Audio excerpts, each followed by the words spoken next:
My brother got married while I was in surgery after a devastating injury, and my family blamed me for ruining his wedding. 2 years ago, I took a construction job to help pay for Trevor's wedding expenses. I wanted to contribute since money was tight, and I knew how important this day was to him. I was working on scaffolding when it collapsed. I fell 3 stories. I remember hitting the ground. The pain was unreal. Broke my spine in 2 places, shattered my leg, broke 3 ribs. I was rushed into emergency surgery. The doctors told me later I was lucky to be alive. The hospital called my parents while I was being prepped. My mom answered. Here's what she told the doctor. We can't come right now. It's 2 days before my son's wedding and we have too much to handle. Not, is he okay? Not, we'll be right there. Just, we're busy. I was in surgery for 6 hours. When I woke up, the only person there was my best friend, Levi. He'd gotten a call from the hospital since he was my emergency contact at work. He stayed the entire time. My parents didn't show up that night or the next day. I spent that first week in the most pain I've ever experienced. I couldn't move without help. I couldn't even sit up. The nurses kept asking where my family was. I didn't know what to tell them. When I could finally use my phone, I called my mom. Straight to voicemail. I called my dad. Same thing. I texted them both. I'm awake, please come. Nothing. I texted Trevor. Hey, I know the wedding is soon, but I really need you guys. Read receipt. No response. Levi and his girlfriend stayed with me every day. They brought me food the hospital cafeteria didn't have. They smuggled in my favorite snacks. They kept me sane. But every time visiting hours started, I'd look at the door hoping to see my family. They never came. The wedding day arrived. I was still in the ICU.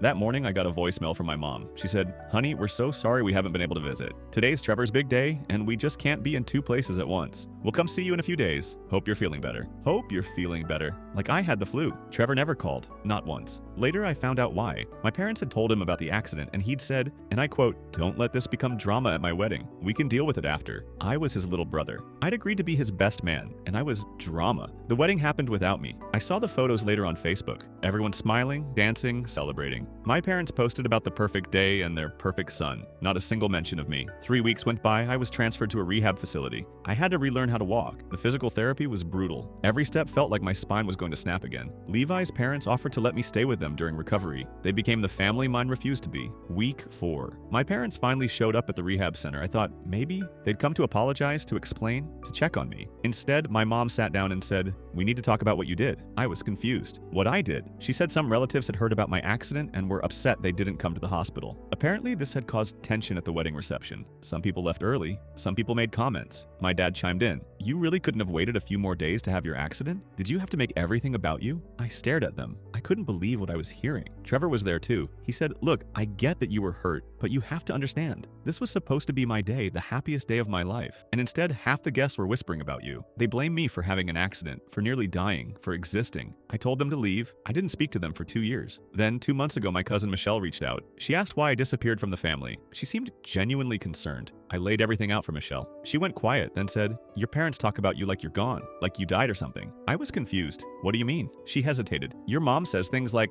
I used to have 2 sons, or before we lost him. She gets this sad look and people comfort her. My hands started shaking. She's getting sympathy for losing me when I'm right here? Michelle's voice cracked. Last week, someone mentioned seeing you around town, healthy and walking. Your mom's face changed completely. The sadness disappeared. She looked angry that you were okay. I sat there on my couch, phone pressed against my ear, trying to process what Michelle had just told me. My mom was literally pretending I was dead. Not just gone, not just estranged, but actually dead. And she was angry that I wasn't. Michelle, I said, my voice shaking. Are you absolutely sure about this? Yeah, she said softly. I'm sorry, I thought you should know. Last Thanksgiving, she brought up your name and started crying. She said she missed you every day and that losing a child was the hardest thing she'd ever been through. Everyone at the table was hugging her and telling her how strong she was. But I'm alive, I said. Like saying it out loud would make it make sense. I'm literally alive and she knows it. I know, Michelle said. That's why I called. This is messed up. After we hung up, I just sat there for a while. Levi came over with pizza that night like he did most Fridays, and I told him everything. He put down his slice and just stared at me.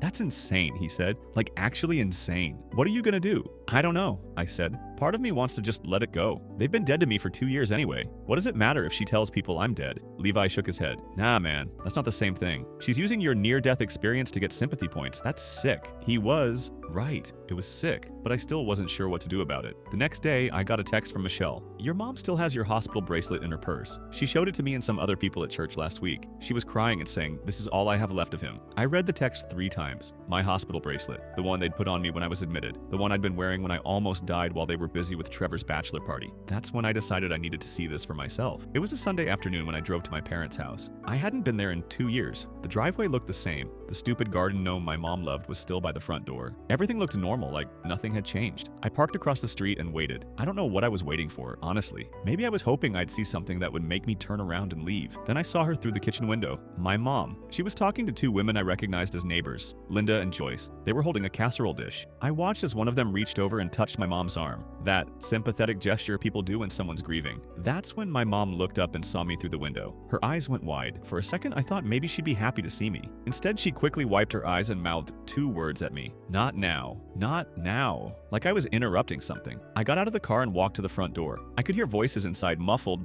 but clear enough. Such a blessing you have people checking on you, Linda was saying. I can't imagine what you've been through. It's been so hard, my mom said, her voice thick with emotion. Some days I can barely get out of bed. I rang the doorbell. The conversation inside stopped. I heard footsteps, then the door opened. My mom stood there, her face pale. Behind her, Linda and Joyce were staring at me like they'd seen a ghost, which I guess in a way they had. Hi, Mom, I said. Linda gasped. Joyce's mouth fell open. The casserole dish nearly slipped from her hands. My mom recovered quickly, plastering on a smile that didn't reach her eyes. Oh, honey, what a surprise. She turned to the neighbors. Ladies, this is my son. But you said, Linda started. It's complicated. My mom cut her off, her smile getting tighter. Thank you so much for the casserole. I'll talk to you both later. She practically shoved them out the door. Linda and Joyce kept looking back at me, confused and whispering to each other as they walked down the driveway. Once they were gone, my mom shut the door and whirled on me. What the hell are you doing here? She hissed. Me? I said, my voice rising. What am I doing here? What are you doing, Mom? Telling people I'm dead? I never said you were dead, she said. But she wouldn't look at me. You tell people you lost me. You cry about how hard it is. You carry around my hospital bracelet like it's some kind of memorial. Michelle told me everything. Her face flushed red. Michelle had no right. Michelle was being a decent human being, I said. Which is more than I can say for you. You don't understand, she said. And now there were actual tears in her eyes. You embarrassed me in front of Linda and Joyce. Do you know how hard it's been? They finally started checking on me, bringing me things, asking how I'm doing. And now you've ruined it. I couldn't believe what I was hearing. You're mad at me for embarrassing you? You've been lying about me for sympathy. I'm not lying, she shouted. The son I raised did die in that hospital. You came back different, harder. You don't need me anymore. You don't call. You don't visit. As far as I'm concerned, I did lose you. Because you chose Trevor's wedding over my life, I shouted back. You chose a party over your son who was dying. It wasn't just a party, she said, her voice breaking. It was the most important day of Trevor's life. And what was I, a minor inconvenience? Before she could answer, I heard the front door open. My dad walked in, carrying grocery bags. He saw me, and something in his face just deflated. Oh, he said, just that. Oh, not son, not, it's good to see you, just, oh. Like I was a problem he'd been hoping to avoid. Did you know? I asked him. Did you know she's been telling people I'm dead? He set the grocery bags down slowly, carefully, like he was buying time to think of an answer. I knew she still talks about you, he said finally. I didn't know the specifics. That's a lie, I said. You knew. You had to know. He sighed, rubbing his face with both hands. Look, I knew she tells people you're gone. I didn't know how to stop her without making everything worse. It's her way of coping. Coping with what? I asked. With me being alive? With you cutting us off, he said. With losing you. She didn't lose me. I was yelling now. I couldn't help it. She abandoned me. You both did. And now she's getting sympathy for it like she's the victim. She is struggling, my dad said, and he sounded so tired. This has been hard on her. It's been hard on her? I couldn't breathe. I actually couldn't breathe. I fell 3 stories. I broke my spine. I had to learn to walk again. And you're telling me this has been hard on her? You don't understand what it's like, my mom said, wiping her eyes. Everyone in this neighborhood has always ignored me. I've lived here for 30 years and no one even knows my name. But when they thought I'd lost you, suddenly people cared. They brought me food. They asked how I was doing. They saw me for once in my life. I stared at her. So you're using my accident to feel important? It's not like that, she said, but even she didn't sound convinced. Then what is it like, Mom? Explain it to me. She didn't answer. She just stood there, tears running down her face, and I realized she couldn't explain it because there was no good explanation. The front door opened again, and Trevor walked in. Great. The whole family reunion. What's going on? He asked, looking between all of us. I could hear you guys shouting from outside. Your brother decided to show up unannounced and ruin Mom's life, my dad said. Wow, I said. That's really how you're gonna frame this? Trevor looked at me, then at Mom, who was still crying. What did you do? He asked me. I exist, I said. Apparently that's a problem. Don't be dramatic, Trevor said. He walked over to Mom and put his arm around her. Why are you upsetting her? I'm upsetting her? I laughed, but it wasn't funny. She's been telling people I'm dead, Trevor. She shows them my hospital bracelet at church and cries about losing me. Trevor was quiet for a second. Then he shrugged. So, I repeated. That's your response? So? Look, Trevor said, using that condescending tone he always used when he thought he was being reasonable. I get that you're upset, but you have to understand that Mom processes trauma differently than other people. If telling people about what happened helps her mental health, why can't you just let it go? Because I'm not dead, I said. She's lying. She's not technically lying, Trevor said. You did get hurt. She is grieving. Just because you recovered doesn't mean she did. Are you listening to yourself? I asked. You're defending her for telling people I'm dead? I'm defending her for coping the best way she knows how, Trevor said. And honestly, you cut us off anyway. You basically are dead to this family. So what does it matter what she tells people? That hit me like a punch to the gut. Not because it hurt, but because it was so casual. Like my existence, my life, meant nothing to him. You know what? I said. You're right. I am dead to you. Have been for 2 years. The difference is I'm not lying about it. I turned to leave, but my mom grabbed my arm. Wait, she said. Please don't leave like this. I looked down at her hand on my arm, then back up at her face. Why not? You've already grieved for me. Consider this closure. I pulled away and walked out. As I got to my car, I could hear my mom crying inside, and Trevor's voice saying something I couldn't make out. I drove to Levi's place, my hands shaking so bad I almost ran a red light. He took one look at my face and pulled me inside. That bad? He asked. Worse, I said, and told him everything. He was quiet for a long time after I finished. Then he said, Your family is fucked up, man. Like, genuinely fucked up.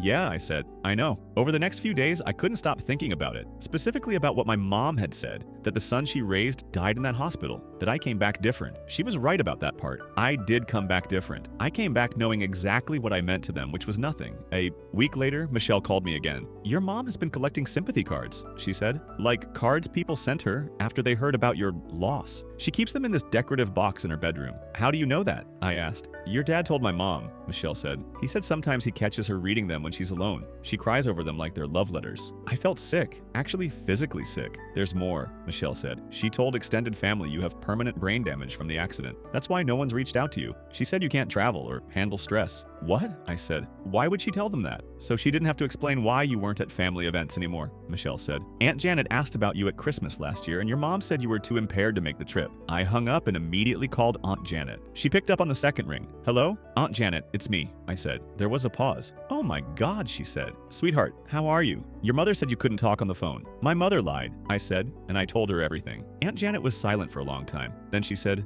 I don't even know what to say. She seemed so heartbroken when she talked about you. She's heartbroken that I'm alive and fine, I said. After we hung up, my phone rang immediately. It was my dad. What do you think you're doing? He demanded. Telling the truth, I said. You're harassing the family, he said. Your mother is beside herself. You need to stop making phone calls and stirring things up. I'm not stirring anything up, I said. I'm correcting her lies. You're causing her stress, he said. Can you please just stop? For her sake? No, I said. I'm done protecting her feelings while she destroys my reputation. You're being vindictive, he said. I'm being honest, I said, and hung up. Trevor called an hour later. I almost didn't answer, but something made me pick up. You need to leave mom alone, he said. No, hello, no, how are you? Just straight to the accusation. I'm not doing anything to mom, I said. You're calling family members and turning them against her, Trevor said. You're trying to make her look bad. She is bad, I said. She's been lying about me for 2 years. So what? Trevor said. It doesn't even affect you. You cut us off anyway. You basically are dead to this family. Why do you care what she tells people? There it was again, that phrase. Dead to this family. Because it's my life she's lying about, I said. My accident she's using for sympathy. My reputation she's destroying by telling people I'm brain damaged. She's not destroying anything, Trevor said.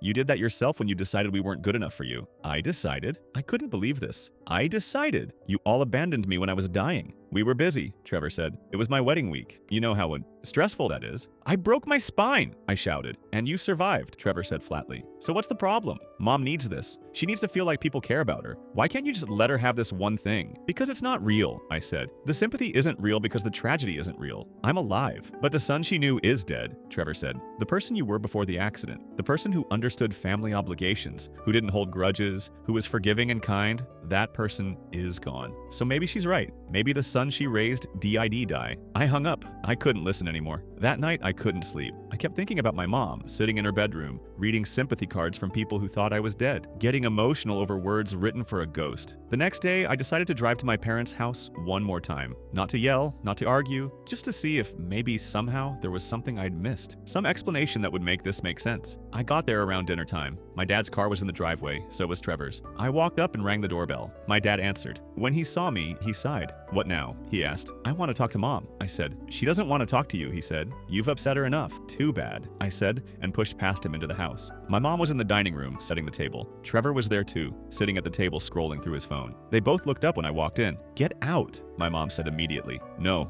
I said, not until you hear me out. There's nothing to hear, she said. You've made your feelings clear. You hate us, you think we're terrible people, and you want everyone to know it. I don't want everyone to know anything, I said. I just want you to stop lying about me. I'm not lying, she said, her voice rising. Everything I've said is true. I did lose my son. You're not the same person anymore. So that makes it okay to tell people I'm dead? To tell them I have brain damage? I never said you were dead, she insisted. I said I lost you, that's true. Semantics, I said. You know exactly what people think when you say that. What do you want from me? She asked, and she was crying again. Do you want me to send out a mass email telling everyone you're fine? That you recovered and you're perfectly healthy and just hate your family? Is that what you want? I want you to stop using my accident for sympathy, I said. I want you to stop showing people my hospital bracelet and crying about how hard your life is because of what happened to me. You don't understand, she said, shaking her head. You've never understood. All my life I've been invisible. No one sees me, no one cares about me. But when they thought I'd lost you, suddenly people noticed me. They brought me food, they called to check on me, they asked how I was doing. For the first time in 50 years, people saw me. I stared at her. So you're admitting it. You're using me to feel important. I'm admitting that for once in my life I matter to people, she said. And if that means holding on to the grief of losing who you used to be, then yes, that's what I'm doing. That's sick, I said. That's survival, she shot back. For God's sake, my dad cut in. He'd been standing in the doorway this whole time just watching. Now he stepped forward. Can we please just move past this? It's done. What's done is done. No, I said. We're not moving past this. My dad looked at me with these exhausted eyes. Please, he said. Your mother has threatened to leave multiple times over this. I can't handle being alone. Just let her have this. What harm does it really do if some strangers think you're gone? I couldn't believe what I was hearing. You want me to let her lie about me because you're afraid she'll leave you? I'm asking you to have some compassion, he said, for both of us. I had compassion, I said. I had it when I was in the hospital and you didn't come. I had it when you blamed me for ruining Trevor's wedding because I nearly died. I had it when you showed up to rehab and told me I should have timed my accident better. I don't have any left. My mom was sobbing now, full ugly crying. Trevor stood up and put his arm around her. You happy now? He asked me. You made her cry. Again. Congratulations. She made herself cry, I said, by lying and getting caught. Just leave, Trevor said. You're not welcome here. Finally, I said. Something we agree on. I looked at my mom one last time. She was still crying, her face buried in Trevor's shoulder. My dad was standing there looking helpless, like he always did when things got hard. You can keep your dead son, I said. Keep your sympathy cards. Keep your hospital bracelet. Keep whatever story makes you feel important. I'm done trying to exist in a family that prefers my absence. I turned and walked toward the door. As I reached it, I heard my mom's voice behind me. Wait, she said. I stopped but didn't turn around. Please don't do this, she said. You're my son. I love you. I looked back at her. She was reaching toward me, tears streaming down her face. For a second, just a second, I wondered if maybe this was real. If maybe she actually did love me and this was all just some massive misunderstanding. Then I saw her other hand. It was clutching that hospital bracelet, the one she showed people at church, the one she used as a prop in her grief performance. No, you don't, I said quietly. You love the sympathy you get from losing me. That's not the same thing. I walked out. As I got in my car, I could hear her crying through the open door. Then I heard her voice, muffled but clear enough. She was on the phone with someone. Yes, hello, this is Patricia calling. I need someone to talk to. My son, he came by today and he was so cruel to me. I don't know what I did to deserve this. Already rewriting the story. Already making herself the victim. Already collecting new sympathy from whoever was on the other end of that phone. I drove away and didn't look back. Thanks for watching till the end. Make sure to like and subscribe to not miss the next story.